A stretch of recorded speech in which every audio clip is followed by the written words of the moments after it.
This week, Pat Foss posted something on Facebook that I want to share with you. Maybe you're all friends with Pat Foss. I don't know on Facebook, but it's over several slides, but just it's a conversation. So, the world is completely out of control. God, I know. It's such an adventure, right?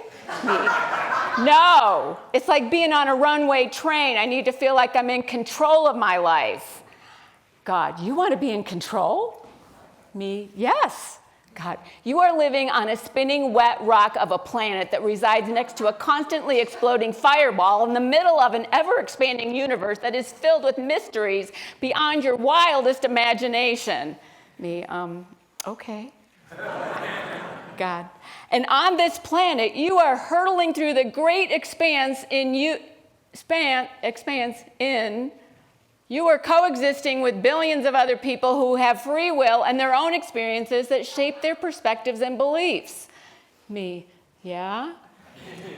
God, and while all this is going on and your soul is residing in a physical body that is such a miracle of delicate engineering that at any given moment could produce this last heartbeat. Right. God, what is it about your existence that you think you have any control over? God, come on, you know the answer to this. What can you control? How kind I am to people? God, yep, and one other thing. What's that? God, how kind you are to yourself. Aside from that, most of everything else is a bit outside of your design. That is a bit terrifying. God, all great adventures are. So that seemed kind of fitting. Kind of fitting for this week where maybe some of us are feeling like we're out of control. Do we ever have control? We never really had control of the world, just of what goes on in our own consciousness, in our own behavior. Before we get too much into that, tomorrow is Veterans Day, and so I want to honor our veterans. And I ask if you served in our forces, in our any of the branches of our armed forces, will you please stand so we can honor you and thank you.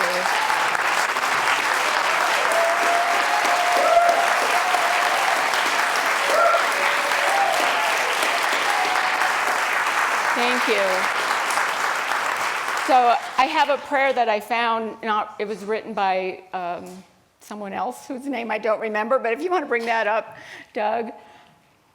For these men and women who were standing, and in remembrance of all those who have given of themselves in service of their country, let us recognize that there is in each one of us love, God, the universe, the source of all things, whatever you wish to call it. From this remembrance, let us know that as we fight our enemies, we are also fighting the demons within ourselves. Let us each give a blessing to all who have sacrificed themselves that we may live in freedom this day and every day. From this place of love, let us find the commonalities between individuals, parties, socioeconomic groups, cultures, races, lifestyle choices, religions, and nations, in order that we might love each other unconditionally and begin a dialogue that allows us to celebrate our diversity and respect our fellow human beings. Let us take these thoughts of unity into our daily lives and begin to love our neighbors as ourselves. Thank you, Spirit. May we activate this love now and in every moment as we move through our days. May we allow it to bloom, and so it is. I thought that was just beautiful. And again, very timely for what's going on in our country, as is this fall program we've been doing. This was intentional to be talking about loving kindness during this time. The Sacred Art of Loving Kindness. Many of you are following along. This is week 6 of a 7-week program. We've been going over the 13 attributes of loving kindness. They're also the 13 attributes, according to Judaism, that Moses received from God.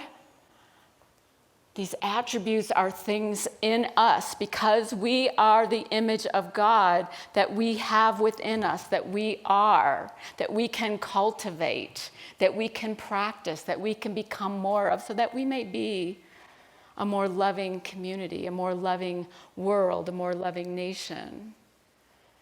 These things aren't easy. None of these are easy.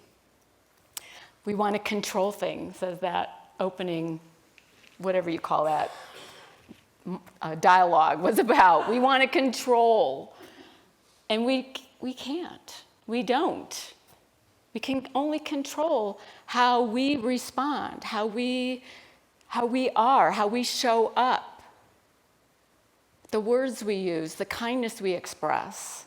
And we're being called to be more kind. To be kind, maybe not even more kind, but to be kind. So this week we're covering 4 of the attributes. It's a lot, but preserving kindness. And then the other 3 are all about forgiveness, forgiving iniquity, forgiving willfulness, and forgiving error. I want to start with the forgiveness part first, because I think forgiveness is hard. It's hard work. And I think forgiveness is necessary to preserve kindness.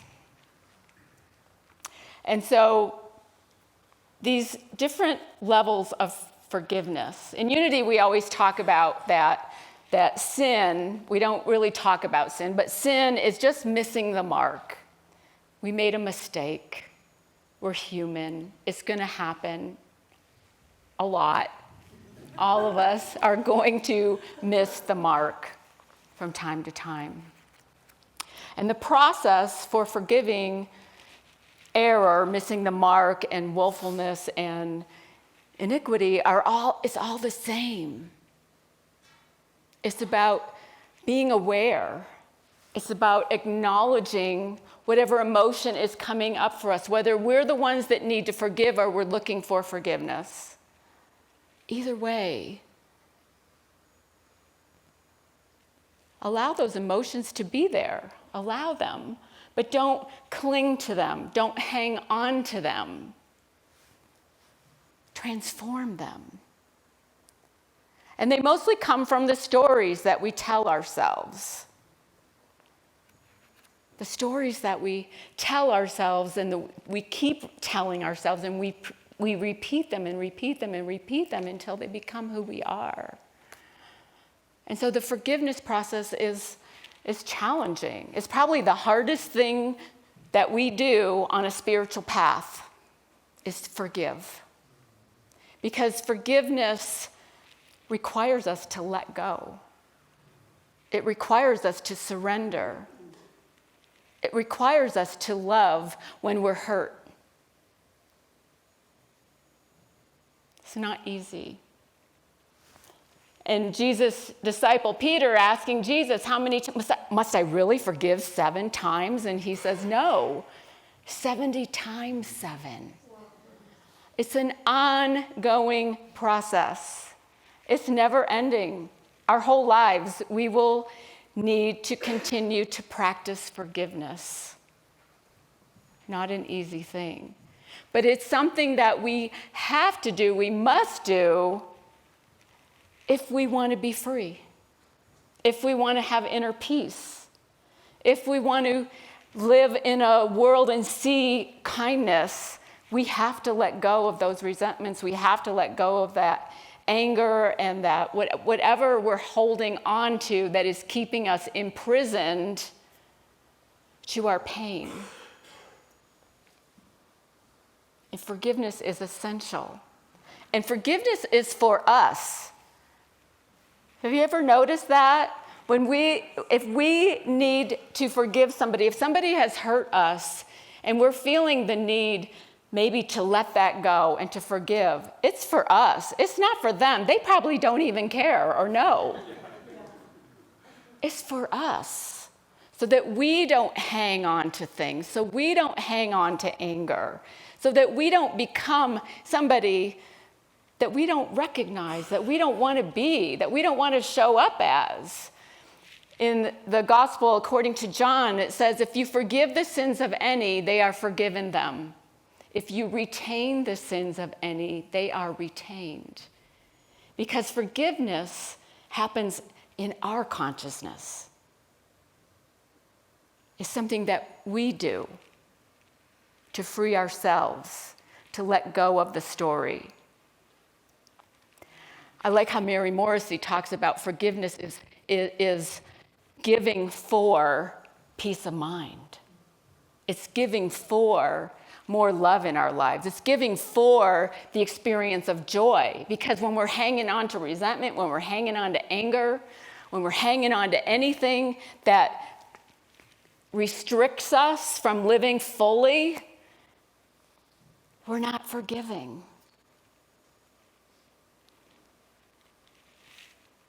So we have to, if we want, you don't have to if you want to live in a narrow mind. But if you want peace, if you want love, forgiveness is the way. Now, Shapiro talks about in this chapter 9 about forgiveness in that a lot of times what we think as forgiveness isn't really forgiveness. Forgiveness is a completely dying to that story, letting go of that story. But he talks about how it's not forgetting. I always grew up with forgive and forget. No, he says, and I hadn't heard this before, it's not forgetting. You want to remember so that you can show up differently the next time, so that we can make different choices. So it's not forgetting. It's not excusing bad behavior. It's not accepting things as they are. It's not accepting this pain or accepting this bad behavior. It's not denial that it's not happening at all. And this is a good one for spiritual people that are on a spiritual path. It's not numbing. It's not saying, oh, I don't really feel any pain when we do. It's not any of those things. Those things all stand in the way of truly letting go, of truly forgiving. He says, people who claim that spacious mind is impervious to suffering know nothing about spacious mind. Spacious mind feels everything. It simply clings to nothing. Spacious mind allows all feelings to arise, notes and learns from those feelings, and then allows them to fade. Allows them to fade. Make room for everything, but cling to nothing. And forgive. Sharon Salzberg, in her book, Loving Kindness, says similar things. It's about forgiveness. We can't possibly experience loving kindness or express loving kindness if we're unforgiving. If we're unforgiving, we are held prisoner by our own past actions or the actions of others. We can't fully live. We have to forgive. And it's hard, and it's challenging. One of the things that helps me with forgiveness is I go back to Jesus on the cross, saying, Father, forgive them, they don't know what they're doing. And I say those words, and I say them out loud when I feel hurt, when I feel betrayed. Forgive them, they don't know what they're doing. They aren't aware that we are one. That and me too, when I've hurt someone, I'm not aware of what I'm doing. Because we are one. Why would we hurt anyone? If we really understood that, if we really were in that place of oneness, we wouldn't want to hurt anyone. It's hard to forgive. It's hard. So this has been quite a week. Kevin and I were at a memorial service yesterday in Michigan. Got back last night. And it was a beautiful honoring of Kevin's stepmom who passed away unexpectedly 3 weeks ago. The week my granddaughter was born, and Kevin's mom, he moved her into memory care, and his stepmom died all within a few days, and it's a lot. So there's always seems to be a lot, but it seems to come in cycles, and there's a lot to hold. And this week, there's been a lot to hold for many of us. And when we are in a situation or faced with a situation that we don't understand, that we don't like, it wasn't of our choosing, it's really hard to express from this loving place with loving kindness. Challenging. And so we had an election this week. And if you are celebrating the results of this election, congratulations, truly, and may you be gracious with your celebration. And if you are grieving or angry or confused or not understanding what happened with the results of the election, I understand.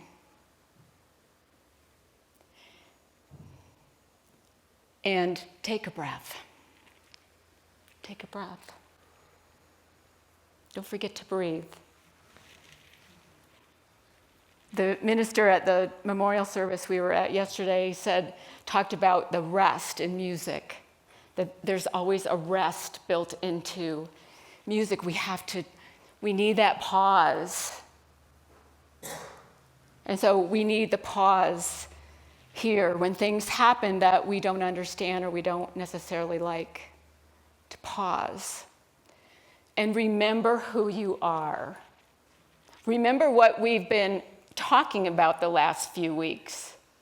Remember, as you cross that threshold and come into this sanctuary, that you are the image of God.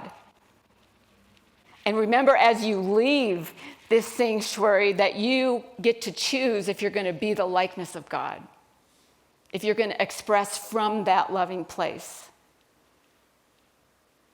I think the world needs more people who can make the shift from fear and chaos to love and to peace and to understanding. The world needs us to remember that. The world needs us to remember who we are. That our point of power is in this present moment.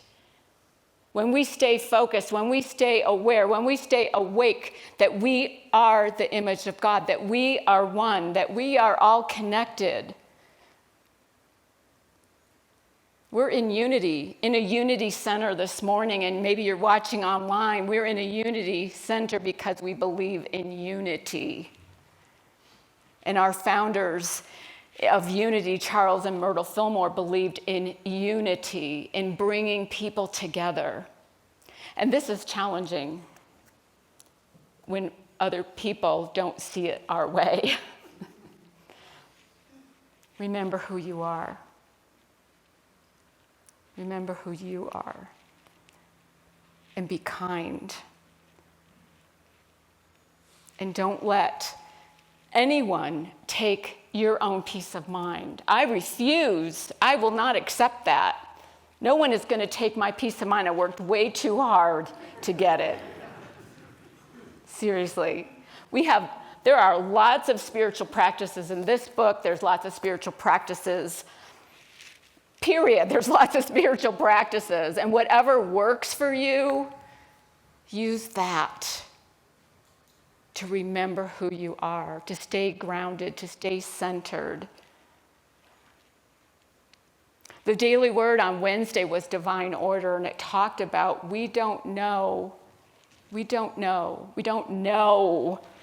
how life is going to unfold. We don't know how anything is going to unfold.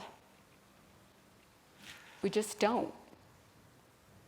Stay present. Hold the vision. Hold the high watch. We who are awake to that, we who know this to be true, that we are all the image of God, we're the ones that can do this. So, like it or not, you've been invited. You've been invited. Trust in that. I have hope and trust because of this community. I've never been part of a community like this before. And I've been here 12 years, and I love this community. But I have trust and I have hope because I see how strong we are in faith. I see how strong and how steeped we are in kindness. I see how fierce we are when we're taking care of each other and when we're partying together. We love to have fun together. We love being together. And if you haven't experienced that here in this community, you're welcome to experience it with us.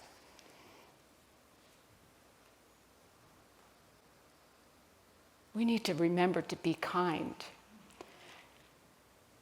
And it starts with forgiving, remembering who we are. We can do this.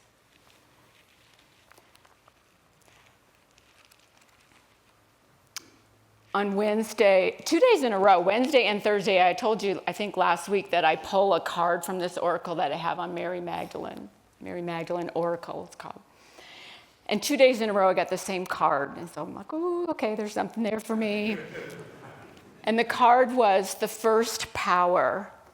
Now, in Mary's gospel, the gospel according to Mary Magdalene, if you don't know anything about that, there is one, and it was discovered around the same time the Nag Hammadi text came out, but it's very early, it's fragmented, but it's amazing.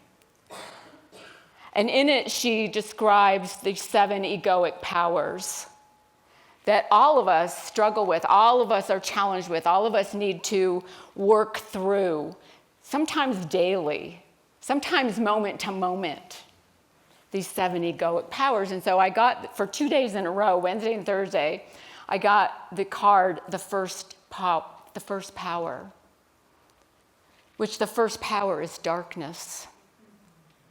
And I was feeling a darkness. I was feeling a heaviness in my heart. And this first power, that when we become aware that we are in this place of not feeling hopeful, of losing all hope, of feeling like everything is dark, of feeling like what is happening to the world, the darkness reminds us to turn within. It reminds us, because there's no outer source of light, to go within. That's where the light is. That's where it is sourced. It's sourced in each one of us.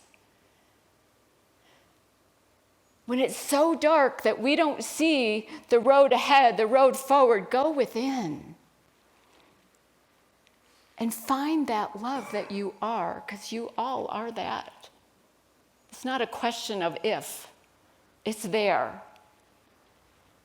Each one of you is worthy beyond measure because you're here, because you exist.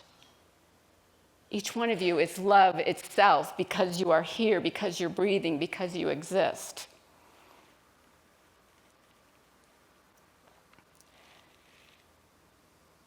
And then we can tell a new story. And so this chapter on preserving kindness is all about the stories we tell. The stories we tell about ourselves, and so many times we're self-denigrating.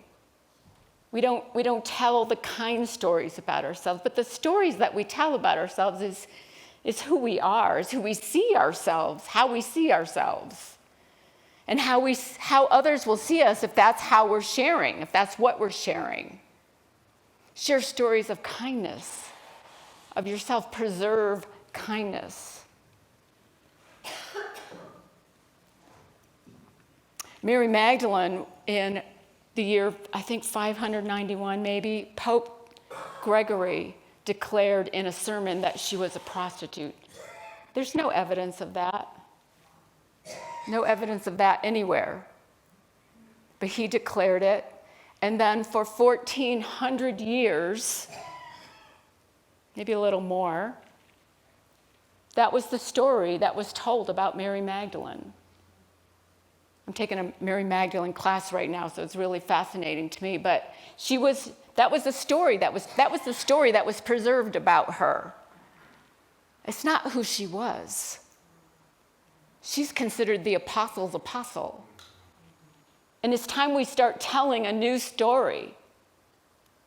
Tell a new story of the kind people that we are. Tell that story. What do you want to leave as a legacy? What do you want to leave to your children, your grandchildren, your people who you're close to?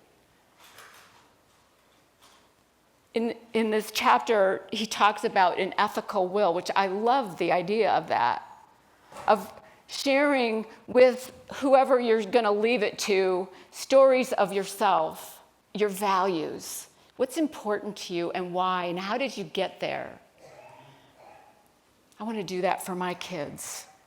I think it's an important way to leave your legacy. Not that you're telling them this is how they have to be or this, you're sharing your story. You're preserving your kindness. So we are invited to this during this time. Whether you like it or not, we're all here. We're all invited to be kind, to express from the image of God that we are and become the likeness of God. You ready for that? It's here. If you want more peace, more love, more kindness in your life, be that. Be that. Peace be with you. Namaste.